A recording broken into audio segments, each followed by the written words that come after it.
Welcome again to my chess vlog. In today's episode, I'm going to discuss about a beautiful endgame played by India's best rising talent, Nihal Sarin. This game was played in the Sigma and Community Tournament in 2021, and he was playing against the famous British Grandmaster, Gawain Jones. So as you can see the position on your screen, Nihal was playing the white side, and he has an extra pawn here. Probably that is the only positive thing that we can see here, because there is an opposite color bishops on the board, and it's a clear endgame position. So I think we have to look from the endgame angle. How do we play a strategical endgame, and how do we understand a strategical endgame? So these things have to be understood first. We have to check them first. So here. And now, if you see, white has no pass pawn here. He has an extra pawn, but he don't have any pass pawn here. So the first thing we have to check here, after checking whether the pass pawn is there, is to check whether he has any majority from where he can create a pass pawn. And we find one majority here, because we see here is 4 versus 3 on the king side, and he can probably, we don't know, probably he can create a pass pawn after playing f4, e5 at some point. This is one of the chances that he has here. Now, if you look at the black's position, we see him a pawn down. Also, he has got, I think, a more compact pawn structure than white. He has got 3 pawns on the queen side, 3 pawns on the king side. So this position looks, I think it's solid. And the opposite color bishops, presence of this gives more hope to black. So what can Nihal do here, or what can white do here? As per the endgame techniques, I think white should try to create a pass. That's the first thing he should do. And how can he create that pass pawn? As I said earlier, he can think of like f4 and then e5. That's one possibility. Or he can play e5 and exchange the pawn there. At some point, he can put the f5 pawn to f6 and get it exchanged for the black's g pawn, and then his f2 pawn will become a pass pawn. This is another possibility. So before doing all this, I think white need to improve the position a lot, because his king is on g3 now. The king has to be there close to his pawns, assisting his pawns to create a pass pawn here. So that is very much important. And I don't think black has any active defensive plan. He can only wait, because he has a passive position, and the only hope he has is about the presence of the bishops, opposite colored bishops.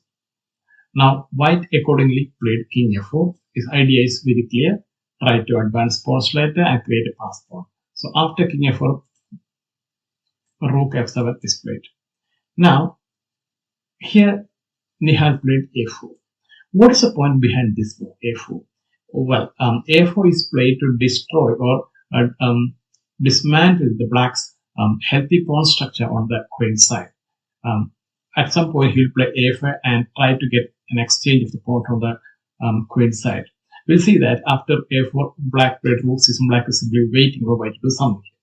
So a5, pushing the pawn is very poor, because then this is going to be serious weakness, and it is very difficult to make progress. So he played b into a5, b into a5. Now the next important point that many people would like to ask here: what is special about this? Because black has created a weak pawn in the white's area as well. Because look at the white's pawns, c3 and f, they have weak pawns, so they are isolated pawns. Well, I agree fully with this observation, but there is a big difference, that the pawns on a5 and c3 belongs to the superior side, that's white, and black's pawn on a7 and c6. In fact, they have been converted into weak pawns, and they belong to the inferior side. Black has got the additional task of defending against white's possible pass pawn in the center or on the king side, besides protecting these 2 pawns. Whereas black will not be able to attack the pawns of white on the queen side, because they are dark colored squares. So, and also white being the superior side can easily manage this. So this is the the striking difference between these 2 sets of weak pawns on the queen side. Let us see what happened here. So after b5, black played c5. Um, this is understandable. c5. I just want to remove this bishop from this square because this is a strong possibility. So after c5, bishop e3 was played, and black tried to bring his king over to the center. And now rook b1, king f7, and h4. This is another plan. Normally people do this because they want to create more, or they want to grab more and more space on any part of the board, given a chance. And also here another possibility, play h4 and later h6 to destroy the black's king side pawns, as white did on the queen side. So after h4, king e8, rook d6, bishop f7. Basically, black has no active plan here. And now white plays e5. Now, no chance of avoiding the exchange because threat is going to be e6 as well as e into f6. So f into e5, and this brings the white king into the center stage, into the middle of the board. And this king has become quite active. If you compare both the kings, the white's king on e5 and the black's king on e8, you can feel the difference. So after king into e5, rook e7 to push the king back onto the f4, king f4, and rook c7. And now Nihal plays the simple move, f6. And as we can see here, there is no possible way of avoiding an exchange here. So this is rather forced, rook into f6.